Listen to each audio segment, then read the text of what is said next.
Hello बच्चों। तो आज हम लोग स्टार्ट करने जा रहे हैं क्लास 11th का अकाउंटेंसी। और इस सब्जेक्ट को पढ़ने से पहले आपको एक काम करना है। हाँ जी, आपको एक काम करना है ताकि आपको ये सब्जेक्ट आसानी से समझ आ सके।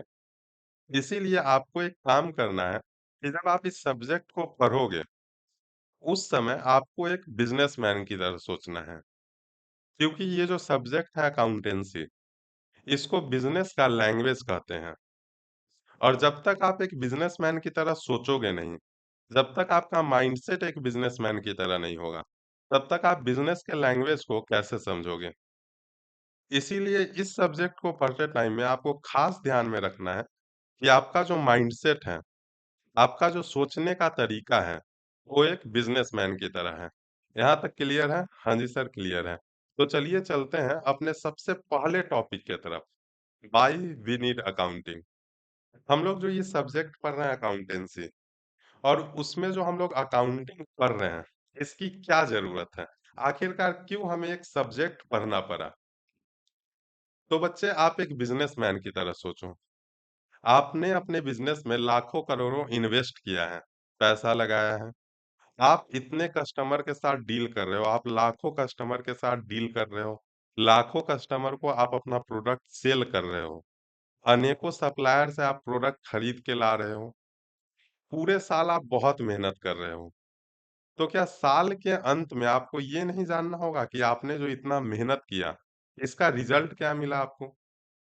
आपके बिज़नेस से आपको प्रॉफ़िट हुआ, लॉस हुआ? आपको किस कस्टमर से, बहुत आपके लॉयल कस्टमर हैं, उनको आप उधार में सामान दे देते हो? किस कस्टमर से कितना पेमेंट आपको मिलना है? किस सप्लायर को कितना पेमेंट करना है? जानना होगा सर, क्यों नहीं जानना होगा? तो ये जो सब्जेक्ट है अकाउंटेंसी, और इसमें जो हम लोग अकाउंटिंग पढ़ रहे हैं, अकाउंटिंग से हमें यही सारी इंफॉर्मेशन मिलती है। अगर ओवरऑल कहे तो अकाउंटिंग से हमें बिजनेस के फाइनेंशियल पोजीशन का पता चलता है। इसीलिए हमें अकाउंटिंग पढ़ना जरूरी है। तो बच्चों के मन में ये डाउट हो सकता है कि सर, हमारे पड़ोस में एक अंकल है, पड़ोस में बहुत सारे बिजनेस आप देखते होंगे, उनको अकाउंटिंग नहीं आता है। जो ऑनर है, उनके जो बिजनेसमैन है, उनको अकाउंटिंग नहीं आता है।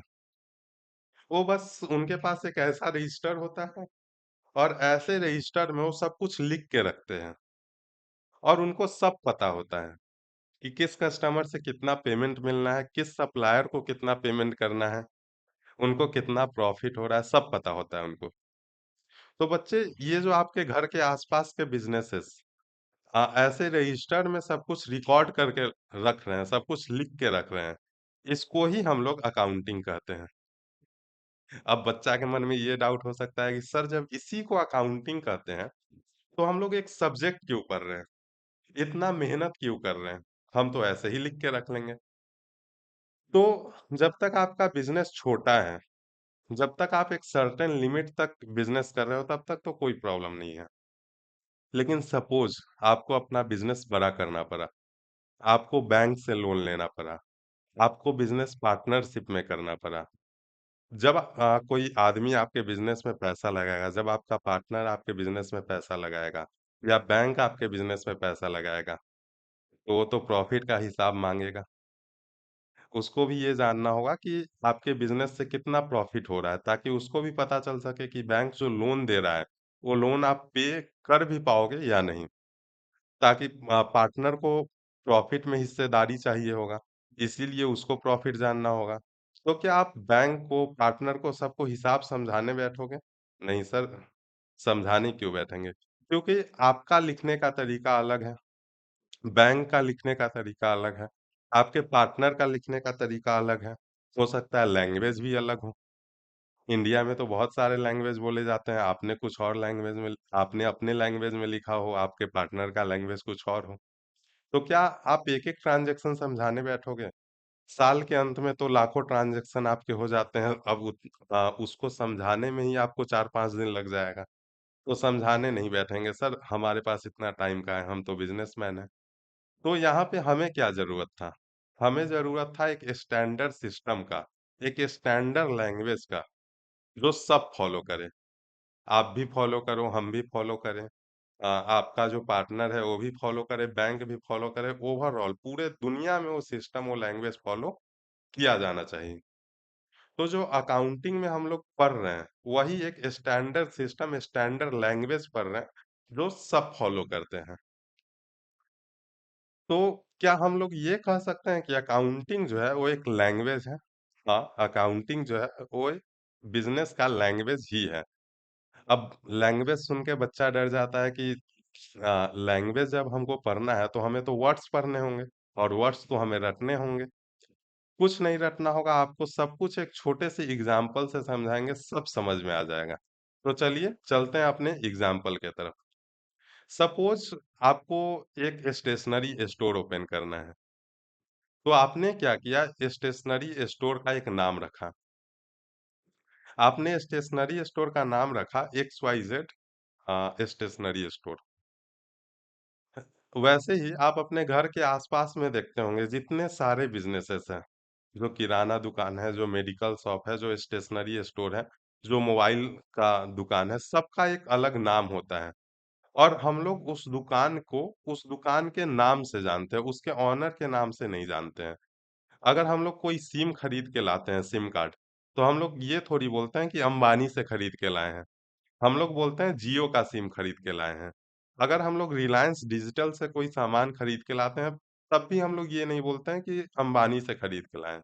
हम लोग बोलते हैं रिलायंस डिजिटल से खरीद के लाए हैं। अगर हम लोग कोई कॉपी खरीद के लाते हैं, तो हम उस दुकानदार का नाम नहीं बोलते हैं, हम उस दुकान का नाम बोलते हैं कि ये स्टेशनरी स्टोर से हम लोगों ने कॉपी खरीद के लाया। तो वही जो बिज़नेस होता है, उसका अपना एक अलग नाम होता है, बिज़नेस का अपना एक अलग पहचान होता है, और लोग जो है बिज़नेस को उसके अपने नाम से जानते हैं।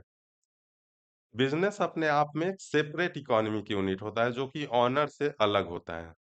तो बिज़नेस का जो अपना अलग एक नाम है, अपना अलग एक पहचान है, इसको ही हम लोग एंटिटी कहते हैं। अब एंटिटी जो है वो 2 तरह के हो सकते हैं। एक बिज़नेस एंटिटी, दूसरा non business entity. Business entity जो होते हैं, उनका मकसद प्रॉफिट कमाना होता है। उनका मकसद कुछ प्रोडक्ट सेल करके, कुछ सर्विस प्रोवाइड करके, या कोई प्रोडक्ट बना के वो सेल करते हैं आपको, और ये सब करके उनका मकसद बस प्रॉफिट कमाने का होता है, ताकि उससे वो प्रोडक्ट सेल करके वो प्रॉफिट कमा सके। दूसरा है non business entity. Non business entity जो होते हैं, इनका मकसद प्रॉफिट कमाना नहीं होता है। हो सकता है ये कोई प्रोडक्ट सेल कर रहे हो, या हो सकता है ये कोई प्रोडक्ट फ्री में बांट दे रहे हो। लेकिन ये सब करके इनका मकसद प्रॉफिट कमाना नहीं होता है, इनका मकसद सोशल वर्क करना होता है, इनका मकसद चैरिटी करना होता है। आप बहुत सारे एनजीओ देखते होंगे, जो कि गरीबों में चादर बाँटती है ठंड में, जो गरीबों को खाना खिलाती है। तो इनका मकसद प्रॉफिट कमाना नहीं होता है, इनका मकसद सोशल सर्विस देना होता है। तो इन सारे जो एंटिटी है, जो एनजीओ हैं, इसको हम लोग नॉन बिज़नेस एंटिटी कहते हैं, जिनका मकसद प्रॉफिट कमाना नहीं होता है। आइए एक बार डेफिनिशन देख लेते हैं। An entity is a separate an entity is a separate economic unit. जो एंटिटी है वो अपने आप में एक सक्षम यूनिट होता है, और वो ऑनर से अलग होता है। इट में बी बिजनेस एंटिटी और नॉन बिजनेस एंटिटी। अब जो एंटिटी है वो बिजनेस एंटिटी भी हो सकता है, या नॉन बिजनेस एंटिटी भी हो सकता है। बिजनेस एंटिटी जो होता है वो इकोनॉमिक यूनिट होता है, जिसका मकसद प्रॉफिट कमाना होता है, जो प्रॉफिट कमाने के मकसद से बनाया जाता है। जैसे कि आप अपने घर के आसपास में जो किराना स्टोर देखते हैं, जो स्टेशनरी स्टोर देखते हैं, जो मेडिकल स्टोर देखते हैं, इन सब का मकसद जो होता है प्रॉफिट कमाना होता है। तो ये सब जो है वो बिजनेस एंटिटी होते हैं। दूसरा है non business entity. Non business entity जो होते हैं वो चैरिटेबल पर्पस से या सोशल पर्पस से बनाए जाते हैं। इनका मकसद प्रॉफिट कमाना नहीं होता है। आप बहुत सारे एनजीओ देखते होंगे, उनका मकसद प्रॉफिट कमाना नहीं होता है, उनका मकसद सोशल वर्क करना होता है, चैरिटी करना होता है।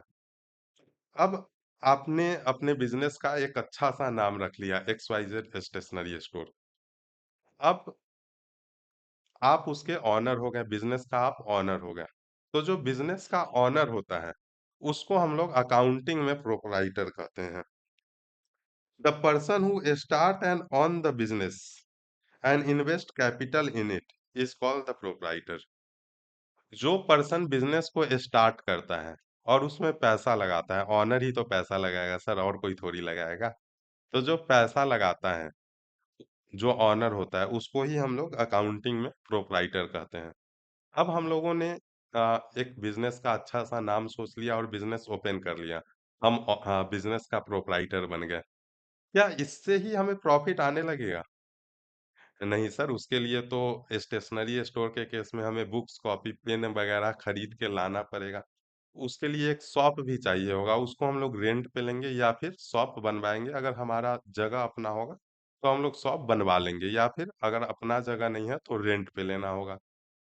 दूसरा, जो कॉपी पेन हम लोग लाएँगे, उसको अच्छे से अरेंज करने के लिए कुछ शेल्फ भी बनवाने पड़ेंगे, कुछ रैक भी बनवाना पड़ेगा। कुछ एक काउंटर भी लगाना होगा, ताकि उसपे हम लोग कॉपी, बुक्स, पेन दिखा सकें कस्टमर को। उसके बाद बिल काटने के लिए हमें एक कंप्यूटर भी लगेगा, एक प्रिंटर भी लगेगा। तो ये सारे जो हैं, इन सब को खरीद के हम लोग कहीं से लाएँगे या फिर किसी से बनवाएँगे। तो जो खरीद के लाएँगे, बनवाएँगे, इसके लिए हमें क्या करना होगा? बिज़नेस में पैसा लगाना होगा।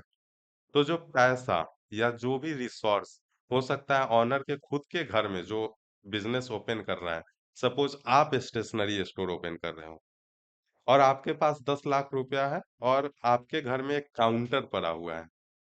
तो आपने क्या किया, 10 लाख रुपया अपने बिज़नेस में इन्वेस्ट कर दिया और आपके घर में जो काउंटर पड़ा हुआ है, वो काउंटर भी आप अपने बिज़नेस में ले आए। तो ये जो रिसोर्स, जो काउंटर लाए, उसका वैल्यू और जो पैसा आप बिज़नेस में इन्वेस्ट कर रहे हो, इसको ही हम लोग कैपिटल कहते हैं। कैपिटल को हिंदी में हम लोग पूँजी कहते हैं। जो पैसा, जो रिसोर्स बिज़नेस का ओनर, प्रोप्राइटर अपने बिज़नेस में लगाता है, इसको हम लोग कैपिटल कहते हैं। Capital is the amount invested by the proprietor in the business. यहाँ तक सब कुछ क्लियर है? हाँ जी सर, क्लियर है। तो चलिए आप एक बार ये इस डेफिनिशन को देख लीजिए, फिर चलते हैं आगे के डेफिनिशन की तरफ।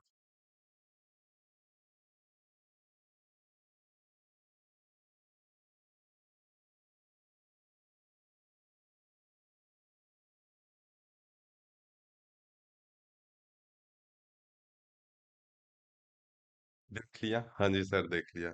तो चलिए चलते हैं अब आगे के डेफिनिशन की तरफ। अब बच्चे, बिज़नेस को चलाने के लिए बहुत सारे रिसोर्स लगते हैं। जैसे हमारे स्टेशनरी स्टोर के केस में, हमें कस्टमर को सेल करने के लिए कॉपी लगेगा, पेन लगेगा, जो हम लोग कहीं से खरीद के लाएँगे, या फिर अगर हमारा फैक्ट्री होगा तो हम लोग अपने फैक्ट्री में वो कॉपी, पेन वगैरह बनाएँगे। बनाने के लिए भी रॉ मटेरियल लगेंगे। उसके बाद सेल करने के लिए एक दुकान लगेगा, एक शॉप लगेगा। उसके बाद एक काउंटर लगेगा, बिल काट के देने के लिए एक प्रिंटर लगेगा, एक कंप्यूटर लगेगा। कॉपी, पेन को अच्छे से अरेंज करके रखने के लिए हमें शेल्फ बनवाना होगा। और ये जो हम लोग शेल्फ बनवा रहे हैं, कॉपी खरीद के ला रहे हैं ताकि आगे कस्टमर को सेल कर सकें। इन सब से हमें बेनिफिट मिलता है बिज़नेस में। अगर हम लोग शेल्फ बनवा रहे हैं, तो हम लोग कॉपी को, पेन को अच्छे से अरेंज करके रखेंगे। कस्टमर आएगा, बोलेगा कि उनको ये बुक्स लेना है, तो हमें पता होगा कि ये बुक इस शेल्फ में रखा हुआ है, या सामने दिखते रहेगा, हम लोग निकाल के तुरंत कस्टमर को दे देंगे। लेकिन वहीं पे हम लोगों ने शेल्फ नहीं बनवाया। हम लोग ऐसे ही बुक्स को रखे हुए हैं। अब कस्टमर आया, हमें खोजने में ही 15-20 मिनट लग जाएगा। उतना में तो कस्टमर भाग जाएगा। तो जो हम लोग शेल्फ बनवा रहे हैं, जो हम लोग काउंटर रख रहे हैं, जो हम लोग कंप्यूटर खरीद रहे हैं ताकि हम लोग बिल कस्टमर को प्रोवाइड कर सकें। इससे भी हमारा मार्केट में जो एक नाम बनता है, एक क्रेडिबिलिटी बनता है कि हम लोग जेन्युइन प्रोडक्ट देते हैं, हम लोग बिल भी कस्टमर को दे रहे हैं। तो इन सब से बिज़नेस को बेनिफिट मिलता है। वहीं पे जो हम लोग कॉपी, पेन, बुक्स वगैरह खरीद के ला रहे हैं ताकि आगे कस्टमर को सेल कर सकें। जब हम लोग कस्टमर को सेल करते हैं, उससे भी हमें प्रॉफ़िट होता है। तो जो कॉपी, पेन वगैरह है, इससे भी हमें बेनिफिट मिलता है। तो बिज़नेस को चलाने के लिए बहुत सारे रिसोर्स लगते हैं और उन रिसोर्स का कुछ कीमत होता है। अगर कुछ कॉपी खरीद के ला रहे हैं हम लोग, उसका कुछ कीमत है। अगर काउंटर हम लोग खरीद रहे हैं या बनवा रहे हैं, उसका भी कुछ कीमत है। जो शेल्फ हम लोग बनवा रहे हैं, उसका कीमत है, जो कंप्यूटर खरीद रहे हैं बिल काट के देने के लिए, उसका भी कीमत है। उसके बाद इन सब से हमें बिज़नेस में बेनिफिट मिलता है। तो वो सारे रिसोर्सेज़ जिससे बिज़नेस को बेनिफिट मिलता है और उसका मॉनेटरी वैल्यू है, इसको हम लोग एसेट्स बोलते हैं। क्या सर? वो सारे रिसोर्सेज़ जो हम लोग जिससे हमें बिज़नेस में बेनिफिट मिलता है और उसका कुछ मॉनेटरी वैल्यू है। उसको पैसों में हम लोग मेज़र कर सकते हैं कि इसका इतना कीमत है। इसको हम लोग एसेट्स कहते हैं। अब एसेट्स जो हैं वो 2 तरह के होते हैं। एक करेंट एसेट्स, दूसरा non current assets. Current assets जो होते हैं उनसे हमें 1 साल के अंदर में ही बेनिफिट मिल जाता है। जैसे जो हम लोग कॉपी, पेन, बुक्स वगैरह खरीद के ला रहे हैं आगे कस्टमर को सेल करने के लिए, या अगर हमारा मैन्युफैक्चरिंग यूनिट है, तो कॉपी बनाने के लिए, बुक बनाने के लिए, पेन बनाने के लिए अगर जो हम लोग रॉ मटेरियल खरीद के ला रहे हैं, सपोज़ बुक्स बनाने के लिए जो हम लोग पेज खरीद के ला रहे हैं, जो कवर के लिए जो हम लोग कार्टून खरीद के ला रहे हैं, जो बाइंडिंग के लिए जो हम लोग गम खरीद के ला रहे हैं, इन सब से हमें 1 साल के अंदर में ही बेनिफिट मिल जाता है। 1 साल के अंदर में ही हम लोग कॉपी बना के, ऐसा तो नहीं है कॉपी बनाने में 10 साल लगेगा। 1 साल के अंदर में ही हम लोग कॉपी बना के कस्टमर को सेल कर देते हैं। तो ये जो सारे रिसोर्स हैं, जो 1 साल के अंदर में ही या तो प्रोडक्शन के प्रोसेस में यूज़ हो जाते हैं, अगर आपका मैन्युफैक्चरिंग बिज़नेस है तो। जैसे अगर आप कॉपी बनाते हो, तो जो रॉ मटेरियल आप खरीद के लाएँ, वो 1 साल के अंदर में ही आप उस रॉ मटेरियल का यूज़ करके आपने कॉपी बना लिया। या अगर आपका ट्रेडिंग का बिज़नेस है, आपका स्टेशनरी स्टोर है, आप कहीं से कॉपी खरीद के लाते हो, बुक खरीद के लाते हो, पेन खरीद के लाते हो और आगे कस्टमर को सेल कर देते हो। तो जो आपका ये कॉपी, बुक्स, पेन वगैरह है, इसको जो आप आगे कस्टमर को सेल कर रहे हो, ये तो 1 साल के अंदर में ही कर देते हो। तो ये सारे जो रिसोर्स है, इसको हम लोग करेंट एसेट्स कहते हैं। करेंट एसेट्स वो सारे रिसोर्स होते हैं, जिनसे हमें बेनिफिट 1 साल के अंदर में ही मिल जाता है। हम लोगों ने कॉपी 1 साल के अंदर में ही बेच दिया और उससे हमें प्रॉफिट भी 1 साल के अंदर में ही मिल गया। या हम लोग अगर मैन्युफैक्चरिंग यूनिट है, तो हम लोग जो रॉ मटेरियल खरीद के लाएँ, उससे 1 साल के अंदर में ही हम लोगों ने कॉपी बना के आगे कस्टमर को सेल कर दिया। मतलब 1 साल के अंदर में ही उससे हमें बेनिफिट मिल गया। तो ये सारे रिसोर्स को हम लोग करंट एसेट्स कहते हैं। दूसरा है नॉन करंट एसेट्स। हमारे स्टेशनरी स्टोर के केस में जो काउंटर है, जो कंप्यूटर है, जो शेल्फ हम लोगों ने बनवाया, ये क्या 1 साल में ही खराब हो जाएँगे? क्या इसका बेनिफिट, इससे जो फ़ायदा हमें मिलेगा, जो शेल्फ पे हम लोग कॉपी अरेंज करके रख पाएँगे, जो कंप्यूटर से कस्टमर को बिल काट के देंगे, क्या 1 साल तक ही कर सकते हैं? नहीं सर, ये तो लंबे समय तक चलेंगे, 3 साल, 4 साल, 5 साल, कभी-कभी तो 6-7 साल भी चल सकते हैं। तो ये सारे रिसोर्स जिनसे बेनिफिट हमें लंबे समय तक मिलता है, इसको हम लोग नॉन करेंट एसेट्स कहते हैं। अब जो नॉन करेंट एसेट्स हैं, वो भी 2 तरह के हो सकते हैं। एक टैंजिबल एसेट्स, दूसरा इनटैंजिबल एसेट्स। टैंजिबल एसेट्स जो होते हैं, उसको हम लोग छू सकते हैं, देख सकते हैं, महसूस कर सकते हैं। स्टेशनरी स्टोर के केस में जो काउंटर है, काउंटर को हम लोग छू सकते हैं, देख सकते हैं, महसूस कर सकते हैं। जो शेल्फ हम लोगों ने बनवाया, जो कंप्यूटर है, इन सबको हम लोग छू सकते हैं, देख सकते हैं, महसूस कर सकते हैं।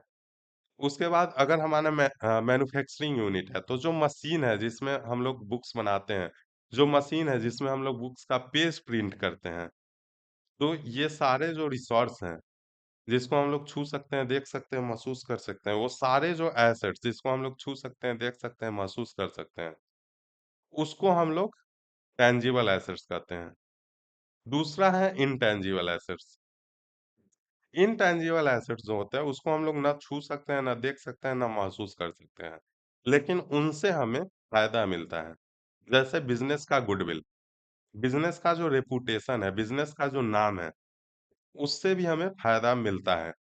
सपोज़ आपका बजट 1 लाख है और आपको फ़ोन लेना है। आपके पास 2 ऑप्शन है, एक आप एप्पल का फ़ोन ले लो, दूसरा आप एक नया कंपनी है एबीसी कंपनी करके, उसका आप फ़ोन ले लो। आप किसका लोगे?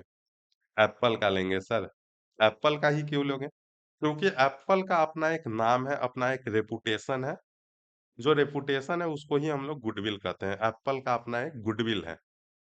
तो जो नाम है बिज़नेस का, जो रेपुटेशन है, उससे बिज़नेस को बेनिफिट तो मिल रहा है, लेकिन क्या हम लोग नाम को देख सकते हैं? छू सकते हैं? नहीं सर, ना देख सकते हैं, ना छू सकते हैं, ना महसूस कर सकते हैं। लेकिन इससे बिज़नेस को बेनिफिट मिलता है। तो जो सारे एसेट्स हैं, जिससे बिज़नेस को बेनिफिट तो मिलता है, लेकिन ना उसको हम लोग छू सकते हैं, ना देख सकते हैं, ना महसूस कर सकते हैं। उसको हम लोग इनटैंजिबल एसेट्स कहते हैं। चलिए डेफिनिशन देख लेते हैं। Assets are the resource owned by the business which have monetary value.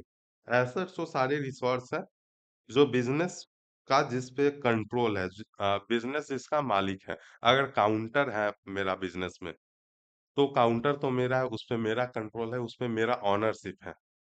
तो जो बिजनेस ऑन करता है और उसका कुछ मॉनेटरी वैल्यू है, मतलब उसका कुछ कीमत है, और उससे बिज़नेस को बेनिफिट होता है, उससे बिज़नेस उसका यूज़ करके पैसा कमाता है। जो हम लोग सेल्फ बनवाएँ, उससे तो बिज़नेस को बेनिफिट हो रहा है।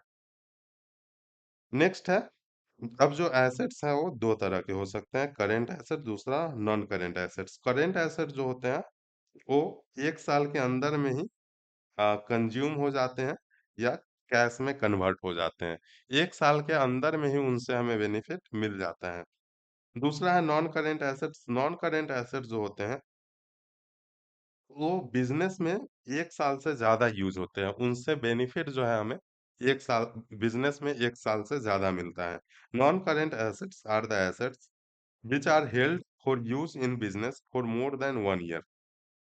नेक्स्ट है नॉन करेंट एसेट्स जो होते हैं वो 2 तरह के होते हैं, एक टेंजिबल एसेट्स, दूसरा intangible assets. Tangible assets are assets which can be seen and touch. Tangible assets वो सारे एसेट्स होते हैं जिसको हम लोग देख सकते हैं और छू सकते हैं। दूसरा है intangible assets. Intangible assets are assets which can not be seen और touch but have value for the business. Intangible assets जो है उसको ना हम लोग छू सकते हैं, ना देख सकते हैं, लेकिन उसका वैल्यू होता है, उससे बेनिफिट बिजनेस को मिलता है। जैसे बिजनेस का जो नाम है, बिजनेस का जो रेपुटेशन है, जो बिजनेस का गुडविल है, ये सारे इंटेंजिबल एसेट्स हैं। यहाँ तक क्लियर है? हाँ जी सर, क्लियर है। तो चलिए एक बार आप डेफिनेशन खुद से देख लीजिए।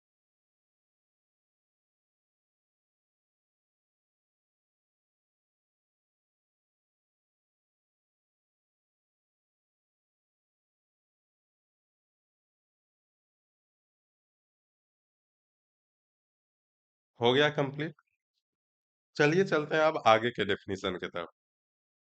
अब हम लोगों ने बिज़नेस ओपन कर लिया, हम लोगों ने स्टेशनरी स्टोर का नाम रख लिया, हम लोगों ने काउंटर भी ले आया, उसके बाद जो शेल्फ है वो भी हम लोगों ने बनवा लिया, जो कंप्यूटर है, सारे नेसेसरी अरेंजमेंट जो होते हैं वो हो गए। अब हमें क्या चाहिए? हमें बुक्स चाहिए, कॉपी चाहिए, पेन चाहिए, ताकि हम लोग आगे कस्टमर को सेल कर सकें। या अगर हमारा मैन्युफैक्चरिंग बिज़नेस है तो हमें बुक्स, कॉपी, पेन बनाना पड़ेगा ताकि हम लोग आगे कस्टमर को सेल कर सकें। तो आगे कस्टमर को सेल करने के लिए या बुक्स, कॉपी, पेन जो आगे हम लोग कस्टमर को सेल करेंगे, वो प्रोडक्ट बनाने के लिए जो रॉ मटेरियल हम लोग खरीद के लाते हैं, जो रॉ मटेरियल हम लोग खरीद के लाते हैं प्रोडक्ट बनाने के लिए, ताकि आगे हम लोग कस्टमर को सेल कर सकें, या फिर जो प्रोडक्ट हम लोग खरीद के लाते हैं ताकि आगे कस्टमर को सेल कर सकें। इसको हम लोग परचेज़ कहते हैं, जो हम लोग खरीदते हैं, उसको हम लोग परचेज़ कहते हैं। स्टेशनरी स्टोर के केस में जो हम लोग बुक्स, कॉपी, पेन खरीद के लाते हैं आगे कस्टमर को सेल करने के लिए, इसको ही हम लोग परचेज़ कहते हैं। Purchase mean goods brought by the business for resale और used in the production. Use in the production मतलब अगर आपका मैन्युफैक्चरिंग यूनिट है, आप कॉपी, पेन ये सब बना के आगे कस्टमर को सेल करते हो। तो जो कॉपी पेन बनाने के लिए जो रॉ मटेरियल आप खरीद के लाते हो, उसको उसको भी हम लोग परचेज़ ही कहेंगे। नेक्स्ट है परचेज़ रिटर्न। अब परचेज़ रिटर्न जब हम लोग, या रिटर्न आउटवर्ड, जब हम लोग प्रोडक्ट खरीद के ला रहे हैं, अब हम लोगों ने प्रोडक्ट खरीद के लाया, बुक्स खरीद के लाया, कुछ बुक्स उसमें ऐसा था जिसमें प्रिंटिंग मिस्टेक था, प्रिंट सही से नहीं था। तो हम लोगों ने क्या किया, सप्लायर को बुक्स रिटर्न कर दिया। तो जो हम लोग रिटर्न कर रहे हैं सप्लायर को, जो हम लोग खरीद के लाए उसको जो हम लोग अपने सप्लायर को रिटर्न कर रहे हैं, उसको हम लोग परचेज़ रिटर्न कहते हैं या रिटर्न आउटवार्ड कहते हैं। अब रिटर्न आउटवार्ड क्यों? क्योंकि जब हम लोग प्रोडक्ट परचेज़ करके ला रहे हैं, जब हम लोग रॉ मटेरियल परचेज़ करके ला रहे हैं, तो उस टाइम में प्रोडक्ट हमारे बिज़नेस के अंदर आ रहा है और जब हम लोग रिटर्न कर रहे हैं, तो प्रोडक्ट बिज़नेस से बाहर जा रहा है। इसीलिए रिटर्न आउटवार्ड। क्या return outward? Purchase return mean goods return by the business to the supplier. अब यहाँ पे जो सीरियल नंबर है उसको इग्नोर कीजिएगा, ये मैंने बीच में इंसर्ट किया था इसलिए सीरियल नंबर जो है ऊपर-नीचे हो गया।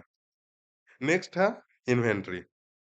अब इन्वेंटरी का जो कॉन्सेप्ट है वो मैन्युफैक्चरिंग और ट्रेडिंग दोनों से रिलेटेड है। इसको हम लोग बस ट्रेडिंग बिज़नेस से के एग्ज़ाम्पल से हम लोग नहीं समझ सकते हैं या बस मैन्युफैक्चरिंग बिज़नेस से हम लोग नहीं समझ सकते हैं। इसके लिए हमें दोनों का एग्ज़ाम्पल लेना होगा। सपोज़ मेरा एक मैन्युफैक्चरिंग यूनिट है और हम लोग कॉपी बनाते हैं, बुक्स बुक्स बनाते हैं। बुक बनाने के लिए हमें क्या चाहिए? हमें पेज चाहिए, उसके बाद उसके कवर के लिए चाहिए, उसके बाद उसको बाइंडिंग करने के लिए, बुक्स को अच्छे से चिपकाने के लिए हमें गम चाहिए। तो वो जो हम लोग ये पेपर, उसके बाद उसके कवर के लिए जो कार्टून है, ये सब जो रॉ मटेरियल है, ये हम लोग कहीं से खरीद के लाते हैं। उसके बाद उसको अपने मशीन में लगा के बुक्स बनाते हैं, प्रिंट करते हैं, अ, उस पे प्रिंट करते हैं, पेज पे प्रिंट करते हैं, उसके बाद उसको बाइंडिंग करके हम लोग आगे कस्टमर को सेल कर देते हैं। तो हम लोगों ने कुछ रॉ मटेरियल खरीद के लाया, उसमें से कुछ रॉ मटेरियल अपने मशीन में लगा दिया प्रिंट होने के लिए। कुछ प्रिंट होके रेडी है, उसको बस बाइंडिंग करना है और कुछ बुक्स बन के रेडी है आगे कस्टमर को सेल करने के लिए। अभी तक सेल हुआ नहीं है। हम लोगों ने रॉ मटेरियल खरीद के लाया, मान लो 100 बुक्स का हम लोग रॉ मटेरियल खरीद के लाते हैं। उसमें से 25 बुक्स बन के रेडी है। 25 बुक्स का जो रॉ मटेरियल है, वो हम लोग मशीन में लगा चुके हैं। वो प्रोसेस में है, अभी तक बन के रेडी नहीं हुआ है लेकिन वो प्रोसेस में है। और 50 बुक्स का जो रॉ मटेरियल है, वो जैसे हम लोगों ने खरीद के लाया था वैसे ही पड़ा हुआ है। तो जो इन सबको कंबाइन करके जो वैल्यू है, इसको ही हम लोग इन्वेंटरी कहते हैं। जो रॉ मटेरियल है, जो वर्क इन प्रोग्रेस है, जो रॉ मटेरियल हम लोगों ने मशीन में लगा दिया है, बुक्स बनाने के लिए और जो बुक बन के रेडी है, इन सबको कंबाइन करके हम लोग इन्वेंटरी कहते हैं। उसके बाद जो बुक बन के रेडी है, आगे कस्टमर को सेल करने के लिए, लेकिन सेल अभी तक हुआ नहीं है। जो बुक बन के रेडी है, यहाँ पे रॉ मटेरियल जो हम लोगों ने मशीन में लगा दिया है रॉ मटेरियल, उसको हम लोग नहीं ले रहे हैं। जो बुक बन के रेडी है आगे कस्टमर को सेल करने के लिए, इसको हम लोग स्टॉक कहते हैं। सर कन्फ्यूज़ होंगे, फिर से समझा दीजिए, समझा दे रहे हैं। जो रॉ मटेरियल हम लोग खरीद के ला रहे हैं बुक्स बनाने के लिए, उसके बाद जो रॉ मटेरियल हम लोग हाँ, मशीन में लगा दे रहे हैं ताकि बुक बन सके, प्रिंटिंग में लगा दे रहे हैं, प्रिंटिंग के प्रोसेस में है। उसके बाद जो बुक बन के रेडी है, ये तीनों को कंबाइन करके हम लोग इन्वेंटरी कहते हैं। और जो बुक है, जो इन्वेंटरी का एक पार्ट है, जो बुक बन के रेडी है आगे कस्टमर को सेल करने के लिए, लेकिन अभी तक सेल हुआ नहीं है, इसको हम लोग स्टॉक कहते हैं। एक बार डेफिनिशन देख लेते हैं, फिर आपको अच्छे से समझ में आ जाएगा। Inventory means goods held for sale in normal course of business or goods in the production of such goods. जो गुड्स हम लोग आगे कस्टमर को सेल करने के लिए रखे हैं, अगर स्टेशनरी स्टोर है हमारा, तो जो स्टेशनरी स्टोर में कॉपी पेन बुक्स वगैरह हमारे स्टोर में पड़ा हुआ है आगे कस्टमर को सेल करने के लिए, या फिर अगर हमारा मैन्युफैक्चरिंग यूनिट है, तो जो रॉ मटेरियल है या प्रोडक्शन के प्रोसेस में जो रॉ मटेरियल चला गया है और जो बुक्स बन के रेडी है, इन सबको कंबाइन करके हम लोग इन्वेंटरी कहते हैं। और स्टॉक वो हो गया जो बुक बन के रेडी है, जो फिनिश गुड्स बन के रेडी है, लेकिन अभी तक सेल नहीं हुआ है, उसको हम लोग स्टॉक कहते हैं। Stock means the value of goods lying unsold in the business at particular date। अब हम लोगों ने सेल्स करना स्टार्ट कर दिया। बुक्स बन के रेडी है या हमारा स्टेशनरी स्टोर है, उसमें हम लोगों ने कॉपी पेन वगैरह खरीद के ले आया, बुक्स खरीद के ले आया। अब आगे कस्टमर को हम लोग सेल कर रहे हैं। कुछ कस्टमर को हम लोग कैश में बेच रहे हैं, कुछ कस्टमर को हम लोग क्रेडिट में बेच रहे हैं। तो जो हम लोग बेच रहे हैं इसको ही हम लोग सेल्स कहते हैं। सेल्स जो है वो कैश में भी हो सकता है और क्रेडिट पे भी हो सकता है। Sales mean goods sold for cash on और on credit in ordinary course of business. अब अगर हम लोग जो काउंटर बेच रहे हैं इसको हम लोग सेल्स नहीं कहेंगे। जो हमारा मेन बिजनेस एक्टिविटी है, स्टेशनरी स्टोर के केस में अगर हम लोग बुक्स कॉपी पेन जो बेच रहे हैं, अगर किराना स्टोर है तो हम लोग जो आटा दाल चावल बिस्किट वगैरह बेच रहे हैं इसको हम लोग सेल्स कहेंगे। वहीं पे अगर हम लोग काउंटर बेच रहे हैं या हम लोग कंप्यूटर बेच रहे हैं इसको हम लोग सेल्स नहीं कहेंगे। नेक्स्ट है सेल्स रिटर्न या रिटर्न इनवर्ड। अब हम लोगों ने कुछ बुक्स आगे कस्टमर को सेल किया लेकिन उसमें प्रिंटिंग में कुछ प्रॉब्लम था या उसका पेज डैमेज था या बुक डैमेज था। तो कस्टमर हमारा वो बुक लेके आके रिटर्न कर देता है। तो इसको हम लोग सेल्स रिटर्न कहेंगे।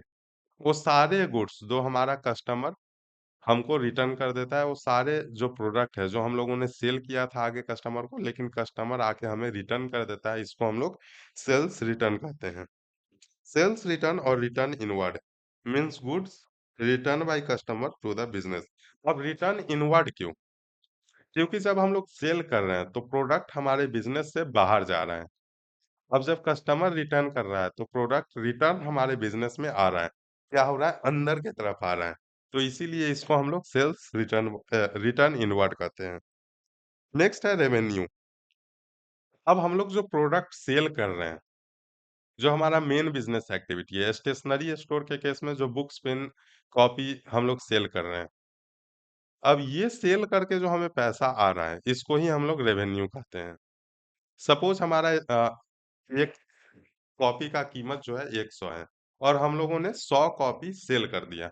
तो 100 कॉपी जो सेल करने से हमें 10,000 रुपया आया, उसको हम लोग रेवेन्यू कहेंगे।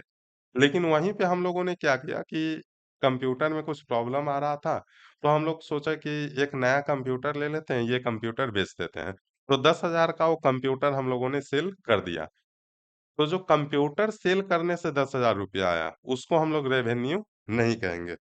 जो हमारा मेन बिज़नेस एक्टिविटी है, जो हमारा प्रोडक्ट है, उसको सेल करने से जो पैसा आता है, उसको ही हम लोग रेवेन्यू कहेंगे। Revenue is the income earn from normal operating activity of the business. यहाँ तक सब कुछ क्लियर है? हाँ जी सर, क्लियर है। तो चलिए एक बार आप ये सारे डेफिनेशन को देख लीजिए।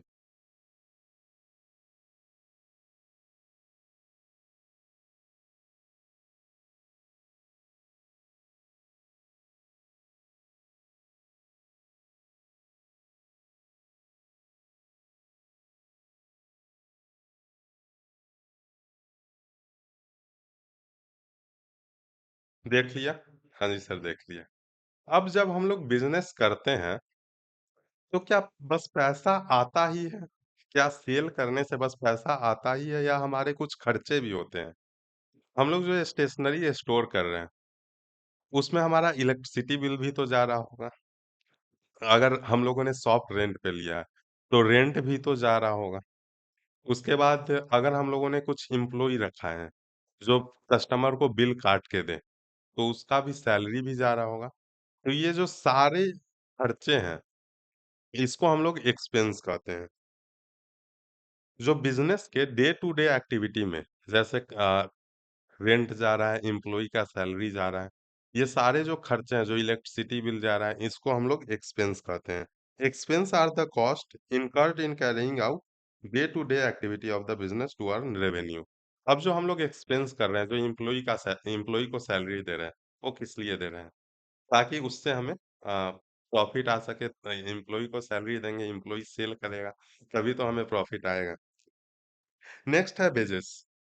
अब हमारा जो मैन्युफैक्चरिंग यूनिट है, जो हमारा फैक्ट्री है, हम लोग कॉपी बनाते हैं, कॉपी बनाने का हमारा फैक्ट्री है। बुक्स बनाने का हमारा फैक्ट्री है तो उसके जो एम्प्लॉयी हैं, जो वर्कर हैं, उसको जो हम लोग सैलरी देते हैं, जो फैक्ट्री के वर्कर को हम लोग सैलरी देते हैं फैक्ट्री के वर्कर को जो हम लोग पेमेंट करते हैं उनके काम के लिए, इसको हम लोग वेजेस कहते हैं। क्या कहते हैं? जो फैक्ट्री के वर्कर को पेमेंट करते हैं, उनके काम के लिए, इसको हम लोग वेजेस कहते हैं। वहीं पे अ, हमारा एक ऑफिस भी है, जहाँ से सेल्स का स्ट्रैटेजी बनता है या वहाँ से सेल्स होता है। तो जो ऑफिस के एम्प्लॉयी को हम लोग पेमेंट कर रहे हैं, एडवर्टाइज़मेंट के लिए, मार्केटिंग के लिए, सेल्स के लिए, इन सबको हम लोग सैलरी कहते हैं। जो फैक्ट्री के वर्कर को पेमेंट कर रहे हैं उनके काम के लिए, उसको हम लोग वेजेस कहते हैं और जो ऑफिस के एम्प्लॉयी को हम लोग पेमेंट कर रहे हैं उनके जॉब के लिए, उसको हम लोग सैलरी कहते हैं। सैलरी जनरली मंथली बेसिस होता है और वेजेस जो है वेजेस उसको हम लोग डेली बेसिस पे देते हैं। वो मंथली बेसिस भी हो सकता है लेकिन ज्यादातर हम लोग डेली बेसिस पे देते हैं। नेक्स्ट है डेप्रिसिएशन। डेप्रिसिएशन को अभी के लिए आप छोड़ दीजिए। इस पे डेप्रिसिएशन पे हमें एक अलग से चैप्टर पूरा पढ़ना है। तो जो जब हम लोग डेप्रिसिएशन चैप्टर पढ़ेंगे उस टाइम में हम लोग डेफिनेशन भी देख लेंगे। नेक्स्ट है गुडविल। जो बिजनेस का रेपुटेशन है, जो बिजनेस का नाम है, उसका जो वैल्यू है उसी को हम लोग गुडविल कहते हैं। जैसे हम लोगों ने एग्जांपल देखा था कि आपको फोन लेना है, आपका बजट है 1 लाख और आपके पास दो ऑप्शन है। आप एक एप्पल का फोन ले लो या फिर आप एक नया कंपनी है एवीसी करके उसका फ़ोन ले लो। तो आपने एप्पल का लिया था। एप्पल का क्यों लिया था? क्योंकि एप्पल का अपना एक नाम है, अपना एक रेपुटेशन है। तो जो बिज़नेस का नाम है, जो बिज़नेस का रेपुटेशन है, इसको ही हम लोग गुडविल कहते हैं। तो चलिए एक बार डेफिनिशन देख लेते हैं। Wages are the payment made to labour और worker for the work done. Wages जो है लेबर या वर्कर को देते हैं मतलब सिंपल से समझे तो जो फैक्ट्री के वर्कर को हम लोग पेमेंट करते हैं उसको हम लोग वेजेस कहते हैं। सैलरी जो है वो हम लोग एम्प्लॉय को देते हैं और ये मंथली बेसिस पे होता है। हम लोग ऑफिस के एम्प्लॉय को जो हम लोग देते हैं वो सैलरी होता है। डेप्रिसिएशन अभी के लिए छोड़ दीजिए। Goodwill is the value of reputation of the business which help to earn higher profit. अब गुडविल से हमें हायर प्रॉफिट, ज्यादा प्रॉफिट कमाने में भी हेल्प होता है। अब हमारी एग्जाम्पल में ही आप देख लीजिए, जो एप्पल का नाम है, जो एप्पल का रेपुटेशन है, उससे एप्पल अपना प्रोडक्ट आसानी से सेल कर ले रहा है। उसको मार्केटिंग पे कम खर्च करना पड़ रहा है। वहीं पे वीवो, सैमसंग ये सबको बहुत खर्चे करने पड़ रहे हैं। लेकिन फिर भी ये सारे फ़ोन जो है, उस प्राइस में अपना प्रोडक्ट सेल नहीं कर पा रहे हैं। तो जो गुडविल होता है, जो बिज़नेस का नाम होता है, जो बिज़नेस का रेपुटेशन होता है, उससे बिज़नेस को आसानी से सेल करने में हेल्प होता है और वो ज़्यादा प्रॉफ़िट कमा सकता है क्योंकि उसके मार्केटिंग पे खर्च कम जाता है और वो अपना प्रोडक्ट का ज़्यादा प्राइस भी चार्ज कर सकता है। तो चलिए एक बार आप यहाँ ये 4 डेफ़िनिशन देख लीजिए।